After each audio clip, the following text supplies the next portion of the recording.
Growing numbers of residents are being discharged from nursing homes.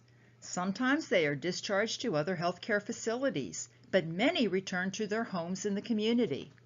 To assure that the gains they made during their stay in the nursing home aren't lost or that preventable complications don't develop, it's important that attention be paid to good discharge planning. This program, Preparing Residents for Discharge, intends to help you with this process. It is offered by the Beacon Institute through a grant from the Maryland Office of Healthcare Quality.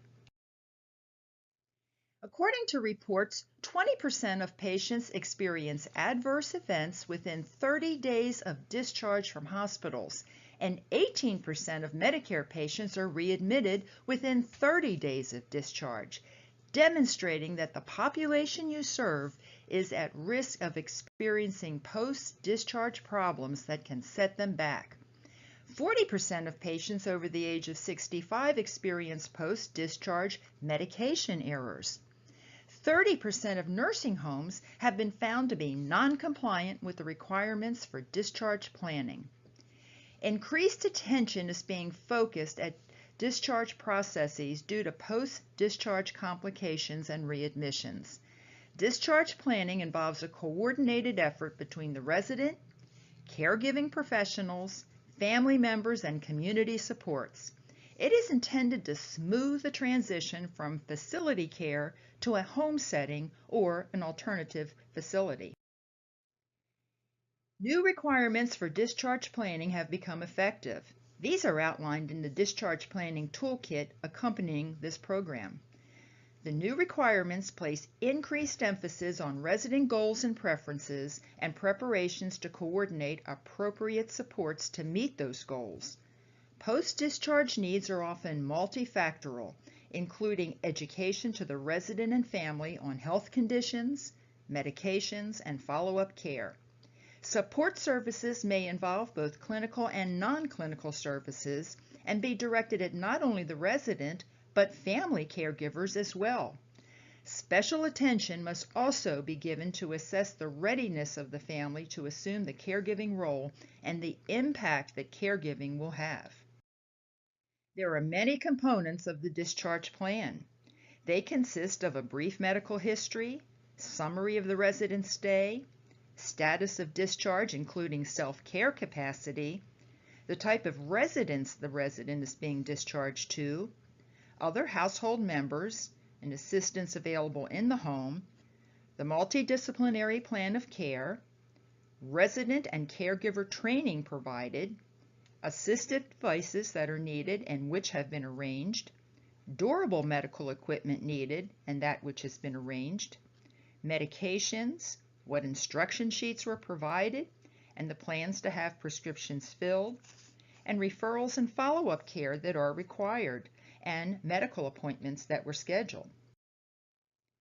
But it's more than providing residents and their family members or caregivers with written instructions. Sharp assessment is needed of the resident's capacity for self-care, the availability of appropriate services and facilities, the resident's preferences, the availability, willingness, and ability of family or caregivers to provide the care. Include the resident and any family member who will be involved in the resident's care in the discharge planning process.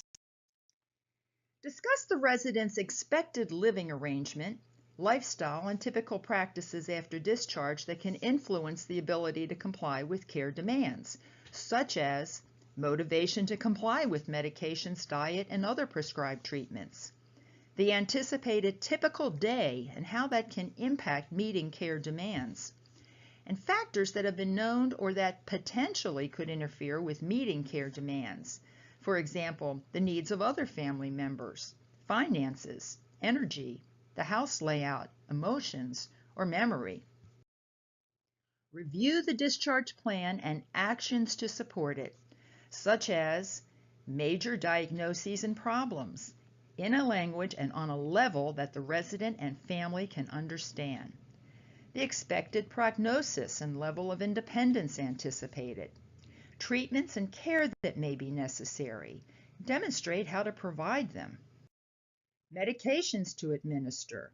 assistance the resident needs with bathing, dressing, transfer, feeding, and toileting, demonstrate methods for providing assistance, assistive devices that can ease care and how to obtain them, for instance, bedside commodes, feeding utensils, special assistance that may be needed, caregiving tips, for instance, how to break down instructions for a person with dementia, or planning care activities in relation to administration of an analgesic, emotional and spiritual needs, infection prevention techniques, potential risk and complications, and how to prevent and identify them. Follow-up care and appointments required. Assist with making the appointments as needed. Plans for transportation to the appointments. Safety tips. When to notify the medical provider. The importance of self-care for the caregiver. Community resources that could be helpful. The ability to obtain and afford services and items required, and any questions or concerns the resident or caregiver has. Discuss how any potential problems could be managed. Encourage the resident and caregiver to ask questions. Listen to and address their concerns. Assure their understanding of the discharge plan. There are sections in the toolkit offering resources on specific topics to help the resident and caregiver with education. Post-discharge plans should include general goals, treatments and other care required, diet as well as any dietary instructions and restrictions, assistance the resident needs with bathing, dressing, transfer, feeding, toileting, instructions specific to the resident for providing the necessary assistance, who will provide any assistance the resident needs, medications, their purpose, schedule for administration, dosage, any special instructions or precautions, side effects, reactions to call the provider about, unusual signs to report to the medical provider, and when to obtain emergency assistance, appointments for medical follow-up, transportation arrangements for those appointments, and anticipated level of independence. Documentation should be included in the record of the resident being discharged that includes a summary of the resident's stay, including the reason for admission, diagnoses, status at admission, symptoms presented, treatments and therapies provided, medications, any unusual occurrences, resident and family or caregiver's preference for care, and the status at discharge, for instance, the level of independence, mental status, and functional status. Include a description of the plans discussed with the resident and any other persons who will serve as caregivers or who the resident desires to have present.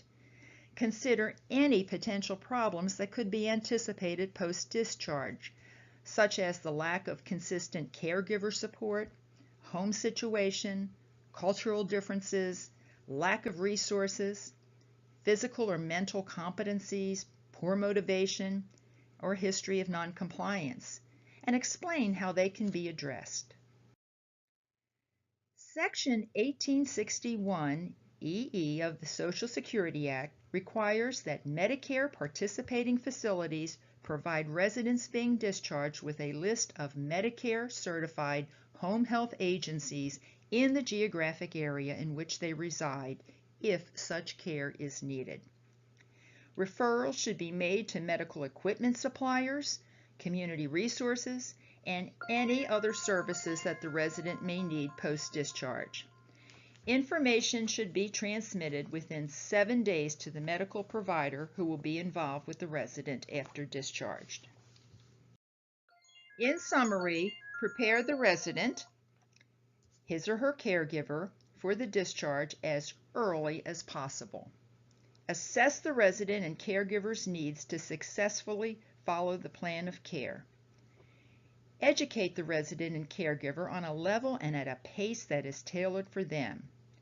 Assure follow-up appointments and community care have been arranged, and document the discharge summary in the resident's clinical record. The Discharge Planning Toolkit that accompanies this program has many useful resources to assist you in your discharge planning efforts. They include staff resources, such as new regulatory requirements for discharge planning, procedure checklist for discharge planning, discharge planning checklist, assessment of post-discharge needs, readmission risk worksheet, discharge care plan, being sensitive to cultural differences, resident and caregiver education, discharge planning for the diabetic individual, medication reconciliation form, medication administration schedule form, online resources of medication education, new requirements for discharge summaries, discharge summary suggested content, a discharge summary form, and online resources for discharge planning and preparation.